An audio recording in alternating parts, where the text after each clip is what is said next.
السلام عليكم، كيف الحال؟ إن شاء الله تكونوا بخير. القصة تبدأ عن رجال متزوج، وهذا الرجال عنده ولد وحيد، وكان الولد معروف بطباعه الطيبة وبراءته. وفي يوم من الأيام جاء الولد وقال لأبوه: يا يبا، يا أبوي، عايز 10 ريال أبى أشتري لي شيء من السوق.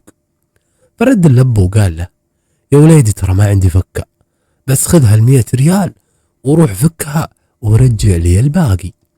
الولد ابتسم وفرح وقال: تم يا يبا.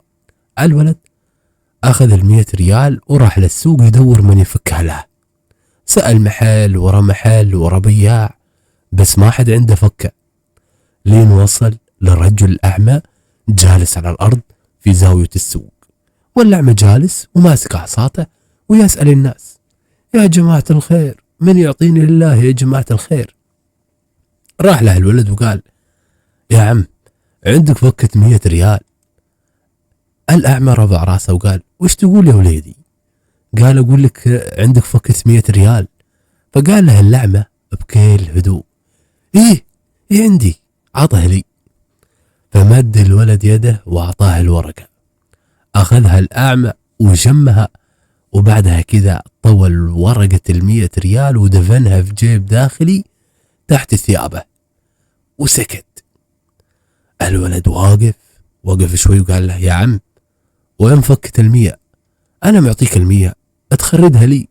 فرد الأعمى وهو يعني يتصنع الاستغراب، قال له: وش تقول أنت؟ 100 ريال؟ أنا ما أخذت منك شيء يا ولدي، لا تتبلع علينا. فقال الولد منصدم: شلون ما أخذت؟ أنت بنفسك خذيتها من إيدي وحطيتها في جيبك. فقال له الأعمى بصوت عالي: يا وليدي، لو عندي 100 ريال ما جلست هني أطلب الناس. يلا روح من قدامي يا كذاب. الولد قال له: يا أخوي أنا أعطيتك. المهم قصت علي واجتمعوا الناس حولهم وقالوا للولد: يا ولد، يمكن أنت غلطان يا ولد، الرجل أعمى وفقير ومنتوف. فالولد صغير بدأ يبكي وقال: والله العظيم يا ناس ما كذبت، أنا أعطيت 100 ريال بيدي. بس بعد ما فتشوا الأعمى ما لقوا شيء. فالناس طردوه وقالوا له: روح يا أخوي، لا تتبلع الناس. رجع الولد لبيته وهو حزين يبكي، فأبوه شافه وقال له: خير يا وليدي، وش صار؟ فقال الولد والدموع مغرق عيونه: يا أبوي، ترى سرقني واحد أعمى، سرقني وأنا أشوفه بعيني. فالأب استغرب، قال: شلون يعني أعمى يسرقك؟ وشلون كيف ذي؟ فالولد حكى الحكاية لأبوه كاملة. فقال لها أبوه بكل هدوء لكن عينينه فيها غضب، قال: والله ما أتركه، إذا ما رجع فلوسنا والله لا أعطيه درس العمر. راح الأب والولد للسوق وشافوا الأعمى جالس بنفس الزاوية. فقال الأب لولده: روح أنت، خلاص روح وخلني أنا أتصرف.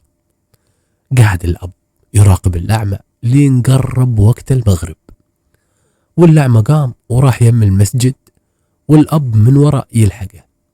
دخل الأعمى المسجد وجلس مع 2 مثله، عميان مثل بعض، وكانوا يسولفون ويحكون بعد الصلاة.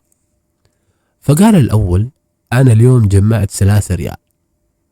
وقال الثاني: الهاوي، أنا جمعت 5 ريال. فهني ضحك الثالث اللي سرق الولد وقال: أما فأنا اليوم أنا البرنس حقكم، أنا جمعت 104 ريال. فاستغربوا وقالوا له: شلون جمعتها يا أخوي؟ تاجر أعطاك صدقة ولا أحد غني؟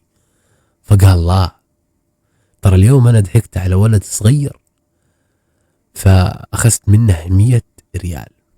هني الأب سمعه وكتم غيظه وقال بنفسه: يعني ولدي صادق.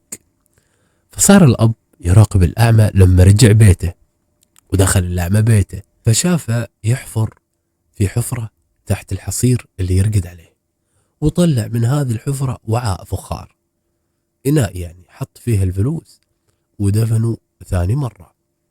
الأب هني انتظر الليل لما الناس نامت، ورجع للبيت حق الأعمى وأشعل نار فيه، ولع حريقة في بيت الأعمى، والبيت احترق، والأعمى قام يصرخ والناس طفت الحريق، وهو دخل من بين الناس وراح يحفر وطلع الوعاء وأخذ الفلوس اللي في الوعاء أبو الولد.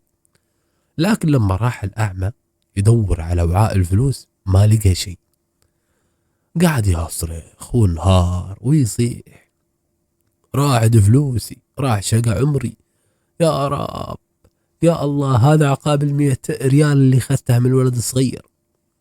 وفي اليوم الثاني تجمع الأعمى وربعه عند المسجد، الاثنين الباقيين العميان. واحد قال له: وش فيك مهموم اليوم؟ قال: يا ود امس بيت احترق وفلوسي راحت. فقال الثاني: وانت وين كنت مخبيها يا اخوي؟ قال: يا اخوي مخبيها، حفر لها حفرة وطامرها بالارض. فضحك الثاني وقال: يا غبي، كيف تثق انك تدفن فلوسك؟ يا ود انا احطها في نعالي، ما اخلي العالي الا وانا نايم. فالوالد سمع الكلام بنفسه، قال: زين، انت دورك باكر. وفي اليوم اللي بعده جاء الولد، والد الولد، ومعه كرتون وفيها حذاء جديد. وقال للثاني: يا عم، ممكن اترك هالحذاء عندك لين اخلص صلاتي؟ طبعا هم يتجمعون عند المسجد العميان. فقال الأعمى: أكيد يا ولدي، حطه هني. يقول بعد لحظات قام الأعمى يقيس الحذاء الجديد، طبعا أعطاه الكرتون وهو ما دخل المسجد، جلس يراقب على جنب بعيد ومنتظر اللحظة اللي يقلع فيها حذاءه. الأعمى بالفعل مقرود طلع الحذاء الجديد وقاعد يقيسه، وقال: إذا طلع مقاسي فهو رزقي. فخلع الحذاء القديم حقه اللي فيه كل فلوسه، طبعا مسوي له جيب سحري، ولبس الجديد. ويوم شافه قلع القديم، الوالد بسرعة أخذ القديم وحط بكيس وراح.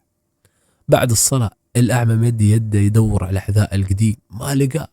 بدأ يصرخ: حذائي، نعالي، حلالي يا جماعة الخير. فاجتمع الناس حوله يواسونه وهو ينوح ويبكي. وفي اليوم الثالث تجمعوا الثلاثة، واحد فقد بيته والثاني فقد فلوسه والثالث ساكت. فقالوا له: وش فيك؟ قال: ترى أنا أحسن منكم، أنا تفكيري غير، أنا أحط فلوسي مربوطة على بطني ما أنزعها إلا وأنا أتحمم، وذا ترى شيء نادر، يعني مو دايم أتحمم أنا، يعني بالمواسم. الأب اللي كان يسمع الكلام قال: تمام. هذا الثالث جاء دوره. يقول ثاني يوم راح له معه صندوق صغير، وقال له: يا عم، ممكن أحط عندك هالصندوق فيه مجوهرات ما أقدر أدخلها للمسجد؟ فقال الأعمى الثالث: أكيد يا ولدي، هذه أمانة محفوظة. فالأب وقف من بعيد يراقب، وبعد شوي قال الأعمى: خلني أشوف وش فيه الصندوق ذا، يمكن فيه شيء ينفعني، خلنا ناخذ شيء. فتح الصندوق ولا فيه حشرات وصراصير وصارت تطلع عليه، فخاف وقعد يصرخ وينفض في ملابسه، وخلع القطعة اللي مربوطة على بطنه ورماها من كثر الرعب. هني الأب دخل بهدوء، أخذ القطعة اللي فيها الحلال كله اللي رابطة على بطنه وتركه يصيح، والناس حوله تضحك عليه. وفي اليوم اللي بعده تجمعوا العميان الثلاثة، كل واحد خسر كل شيء. وجلس الأب وجاب وليده معاه يراقب من بعيد، وقال لهم بصوت مسموع: يا جماعة يا عميان. قالوا: نعم. قالوا: ترى، قال لهم: ذي نهاية الطمع والحرام، كل من أكل حق الناس الله بيوريه جزاء. فرجع الأب لبيته وقال، وهو الولد قاعدين، قال له: يا وليدي لا تزعل، شفت أنا رجعت حقك وعلمناهم درس ما ينسون طول عمرهم. هذه القصة من القصص التراثية نوادر، عجبتني وحبيت إني أقولها لكم. أتمنى تشترك في القناة وتتابعني وتنتظر كل جديد. ورجاء إذا أنت مو مشترك في القناة فحياك الله اشترك ويانا وخلك ويانا بطل.